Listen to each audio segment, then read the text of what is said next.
Hi everyone, this is Glenda Ganzon and welcome to my Human Anatomy and Physiology class.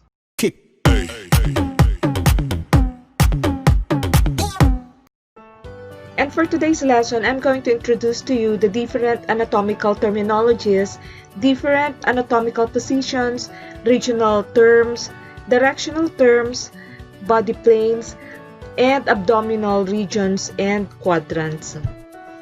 Anatomists and healthcare providers use terminology that can be bewildering to the uninitiated.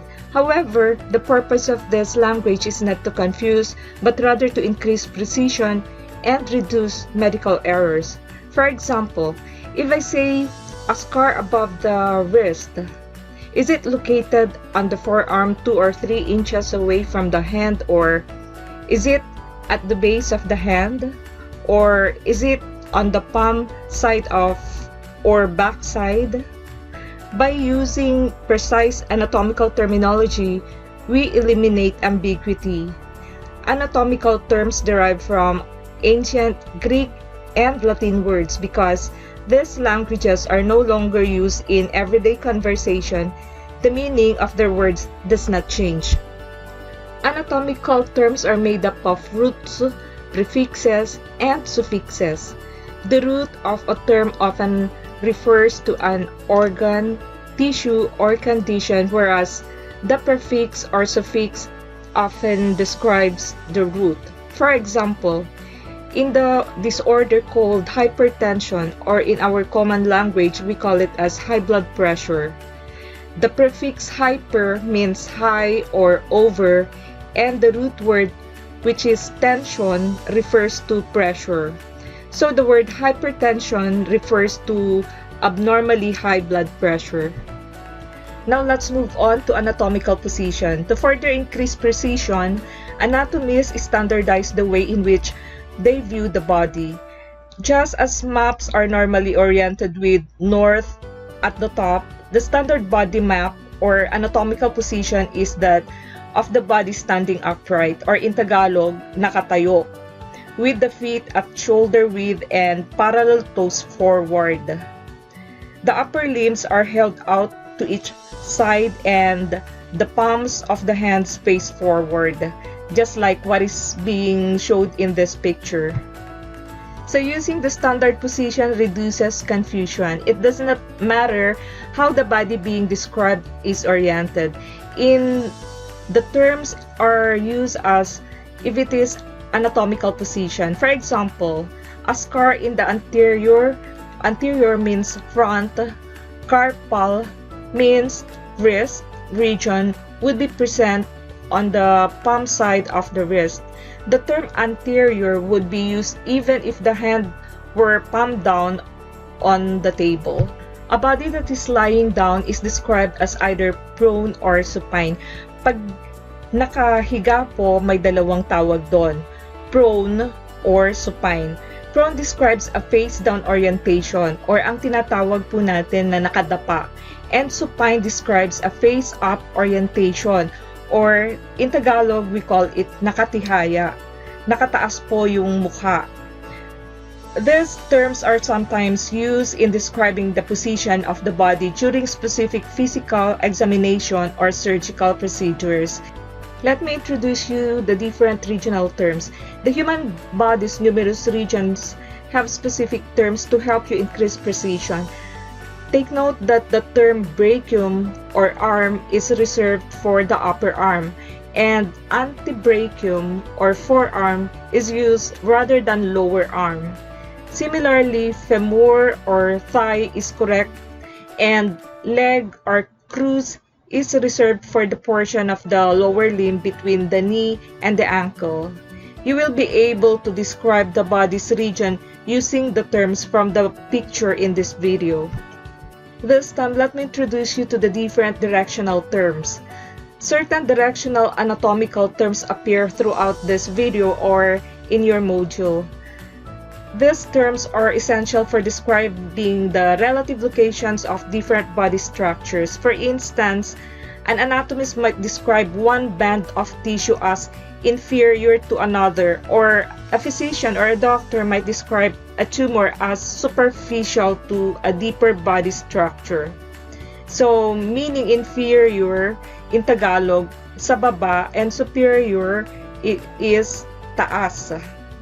Commit these terms to memory to avoid confusion when you are studying or describing the locations of particular body parts. So may I now start to introduce to you the different anatomical terminologies plus the different directional terms. And the first one is anterior, or in other words, it is called ventral. And what does it mean? It describes the front or direction toward the front of the body, and the toes are anterior to the foot. Ibig sabihin po, nasa harapan. The next one is posterior or dorsal. Kabaliktaran lang po siya ng anterior. So it means that this directional term is at the back of the body or direction toward the back of the body. The popliteus is posterior to the patella. The next term is superior or cranial. And what does it mean? It describes a position above or higher than another part of the body proper, or ibig sabihin sa taas. The orbits are superior to the oris. And kabaliktaran lang po ng superior is inferior or caudal. In our own language, it is called as sa baba. It describes a position below or lower another part of the body proper, near or toward the tail. In humans, it is the coccyx or the lower part of the spinal column. The pelvis is inferior to the abdomen. Another term is lateral, or it describes the side or direction toward the side of the body. For example, the thumb is lateral to the digits. Another term is medial, or it describes the middle or direction towards the middle of the body. For example, the hallux is the medial toe. Another term is proximal. So proximal describes a position in a limb that is nearer to the point of attachment or the trunk of the body. The brachium is proximal to the antebrachium. The next one is distal. So it describes a position in a limb that is farther from the point of attachment or the trunk of the body. So the crus is distal to the femur. The next term is superficial. It describes a position closer to the surface of the body. Or, for example, the skin is superficial to the bones. And the last one is deep, or in Tagalog, malalim. So it describes a position farther from the surface of the body. For example, the brain is deep to the skull. Now let's move on to the body planes. A section is a two-dimensional surface of a three-dimensional structure that has been cut. Modern medical imaging devices enable clinicians to obtain virtual section of living bodies. We call this scans. Body section and scans can be correctly interpreted, however, only if the viewer understands the plane along which the section was made. So what is a plane? It is an imaginary two-dimensional surface that passes through the body. There are three planes commonly referred to in anatomy and medicine as illustrated in this picture in this video. So the first among the body planes is the sagittal plane. So where is or what is the sagittal plane? It is the plane that divides the body or an organ vertically into right and left sides. If this vertical plane runs directly down the middle of the body, it is called mid-sagittal or median plane. If it divides the body into an equal right and left side, it is called a para-sagittal plane, or less commonly, longitudinal section. The second one is the frontal plane. So what is frontal plane? From the word frontal itself, it means front. So this is the plane that divides the body or an organ into an anterior, meaning front, portion and a posterior, meaning rear portion.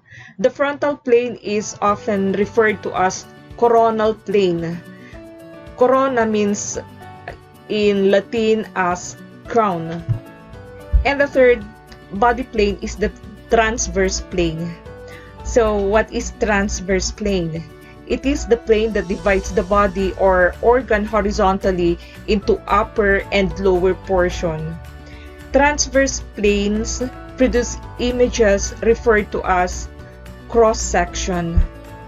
Now let's move on to another topic, which is the body cavities and serous membranes. The body maintains its internal organization by means of membranes, sheaths, and other structures that separate compartments. The dorsal or posterior cavity and the ventral or anterior cavity are the largest body compartments. These cavities contain and protect delicate internal organs, and the ventral cavity allows for significant changes in the size and shape of the organs as they perform their functions. Let's say, for example, the lungs, heart, stomach, and intestines can expand or contract without distorting other tissues or disrupting the activity of nearby organs. May I introduce to you the subdivisions of the posterior or dorsal and anterior or ventral cavities. The posterior and anterior cavities are each subdivided into smaller cavities. In the posterior cavity, the cranial cavity houses the brain, and the spinal cavity or vertebral cavity encloses the spinal cord.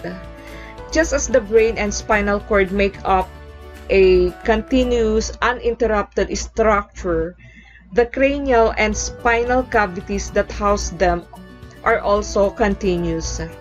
The brain and spinal cord are protected by the bones of the skull and vertebral column and by cerebrospinal fluid, a colorless fluid produced by the brain, which cushions the brain and spinal cord within the posterior cavity.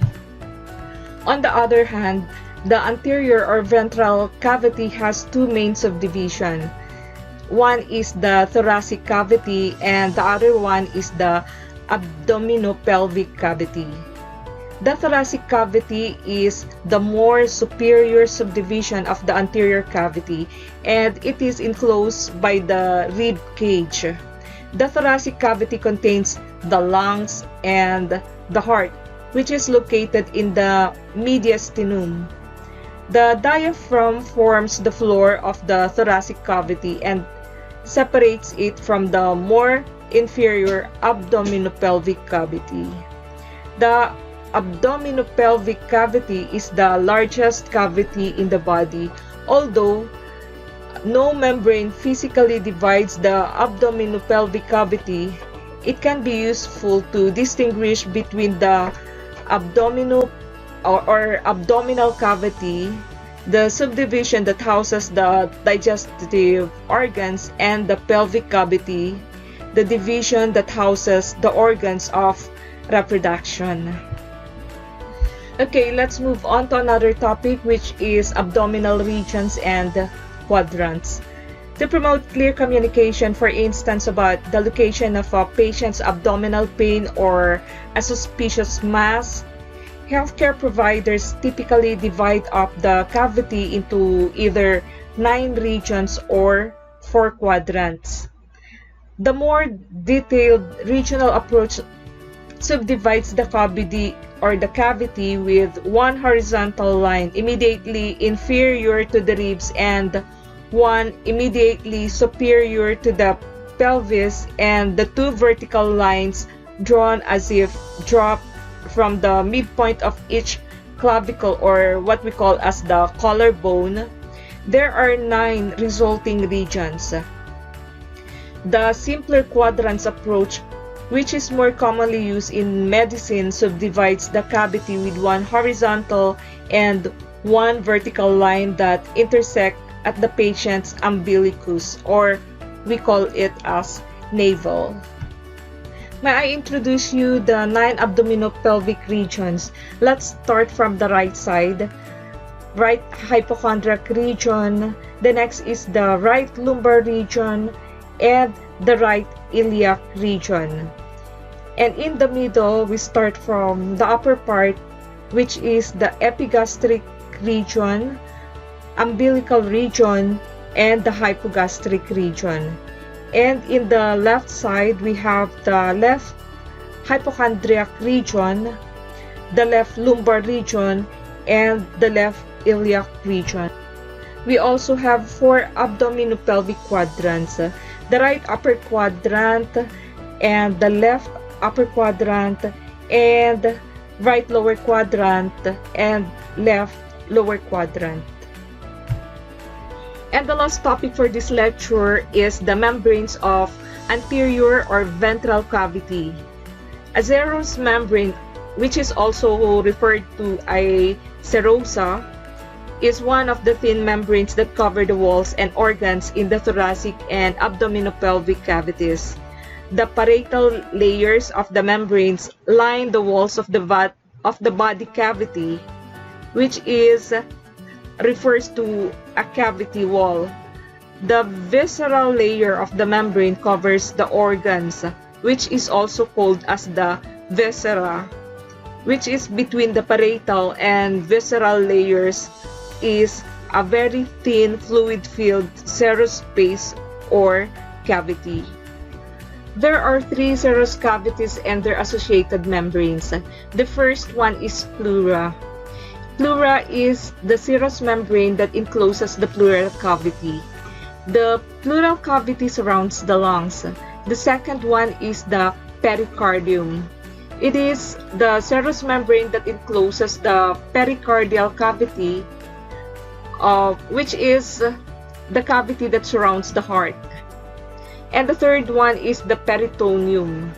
Peritoneum is a serous membrane that encloses the peritoneal cavity. The peritoneal cavity surrounds the several organs in the abdominopelvic cavity.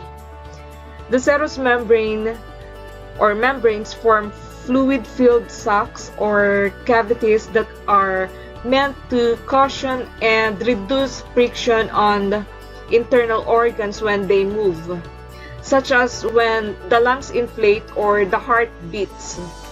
Both of the parietal and visceral serosa secrete the thin, slippery serous fluid located within the serous cavity or cavities.